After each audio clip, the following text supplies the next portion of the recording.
Good afternoon, ladies and gentlemen, and welcome to our fourth historical marker in St. Clair Shores. As I'm looking out at that crowd, I'm not seeing too many people who could remember when these rails were running along Jefferson. I know I can. I was born the year after this thing went down, but it was here from 1898 till 1927. Ran right along Jefferson here. And as Mayor Kurt Dumas and I have spoken many times about, we still haven't admitted that this is a city. It's still a little village. Everybody knows everybody out here, and about 3 years ago when they were beginning the tearing up of Jefferson here for the nautical mile, George Schumacher, who has the gas station, the Amoco station at 9 Mile and Jefferson, knew I was in the Historical Commission. He called me one day. He said, Gus, I got some rails down here that you might be interested in there. So I said, yes, sir. And I raced down there and got a hold of Mike Lozon. He was the supervisor of the DPW at the time. And he picked them up and stored them over at the city garage. And they stayed there for about 2.5, 3 years until we finally got them over here. So I know a rail is a rail, but this is a St. Clair Shores rail, so it makes it more interesting. And then we proceeded to get our marker, which takes a little time. You just don't do this overnight. And I just got a couple of quick little stories.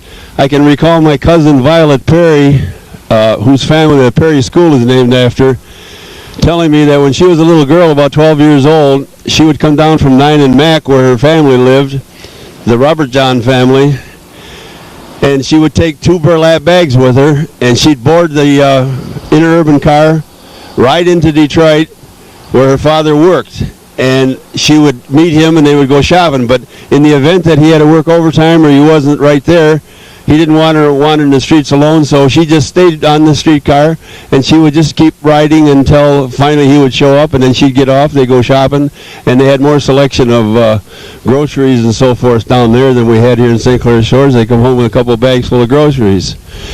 And the other little story I had was my dad always told me, he said, Junior, he said, you know, he says, girls are just like the Interurban. If you miss one, you get the next one. My wife told me not to tell that one, but when it started, the rail started before this particular rail line was started. It was started right after the Civil War, and it ran all the way to Toledo, Port Huron, all over the place. And if you look at your little handouts that Cindy gave you, you'll see where it went. In about 1898, this particular line started, and a lot of people made money on it, and I guess a lot of people went broke finally when roads got better and more people could afford cars, and the streetcar lines weren't making any money, so they kind of abandoned it. And Art Woodford, our very competent library director, put the text together and got this marker ordered. And now I'd like to introduce Mr. Sam Logan from the Michigan Historical Commission to come up here and formally present this marker to the city of St. Clair Shores. Sam?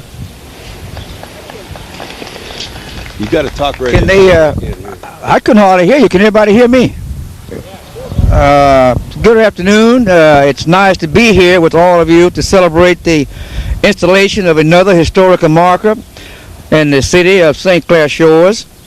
Since 1955, the Michigan Historical Commission has erected some 400 historical markers. Most of them were installed with ceremonies just like this, where people gather together to celebrate the past. The Michigan Historical Marker program makes people, the sponsors, and readers alike feel good about where they came from.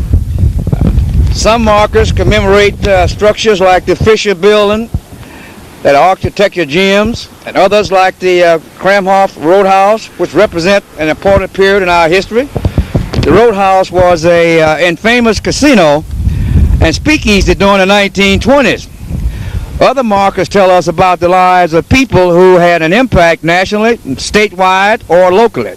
For instance, there was a marker in Detroit that honored the life of William Ferguson. He was the first African American to serve in the Michigan legislatures. And in Alpena, for instance, there is a marker for the Daniel Carter family. That's the first family to settle in what became the city of Alpena. Although brief historical markers tell us what life was like before, and before there, up to and including before statehood. The marker we're dedicating today, ladies and gentlemen, tell us about something that no longer exists, but was an important part of everyday life during the early 20th century. Interurban railways were a phenomenon in the early days of suburbanization, where city dwellers began moving to the outskirts of urban centers. The interurban was one of the earliest forms of mass transportation. So I'm going to save time, and I'm not going to read all the words on the marker here. You can read that when the sun is shining.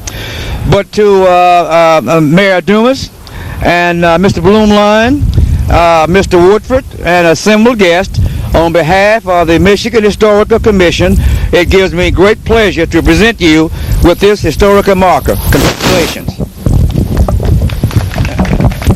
Thank you. Good. Thanks, Gus. Thank you, Mr. Logan. Gus, distinguished guests, thank you for coming out on such an iffy day. It's certainly my pleasure to accept this from the Michigan Historical Commission on behalf of all the citizens. And I'm really glad this is here, because now people will stop asking, what is this thing? And even though Gus has told me the story many times, it is an important part of history, and those who have seen the Gus show that some people call the Mayor's Corner know how much history means to those of us here in St. Clair Shores, and they really look forward to those. And this is an important part, and will kind of remind us of where we've been and help us find out where we're going. And I've had some people tell us that that's the last time Jefferson was a smooth ride is when you had this, but we're working on that one too. So Mr. Logan, Mr. Bloomline, thank you. On behalf of all the citizens, we proudly accept this marker, and when we tear up the rest of Jefferson, who knows what we'll find. Maybe we'll have you back here in a couple of years. Thanks. Gus? Thank you, sir. All the memories I have are funny ones, sort of funny. A guy was telling me from St. Gertrude's, they were fooling around with a rolling pin up there one day where St. Gertrude's Church is, and there was a curve, and where there was a curve on a line, they had an extra rail to support the car when it went around the curve. Well, they got thrown that rolling pin, and it got in between that third rail, and the car came by, and it derailed it. It was off the tracks, and they had to send out a big crane to put it up there, and the kids are all sitting in the bushes laughing, as kids will do, you know. They didn't think they did anything that serious, but I guess it was.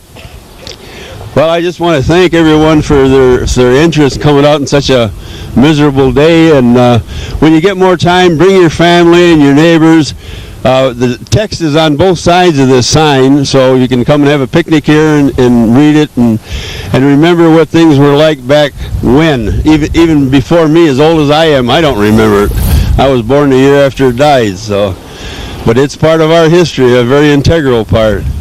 And I want to thank Mr. Logan for coming down from the Historical Commission, and our mayor and our mayor pro tem and all you beautiful St. Clair Shoreans. Thank you very much.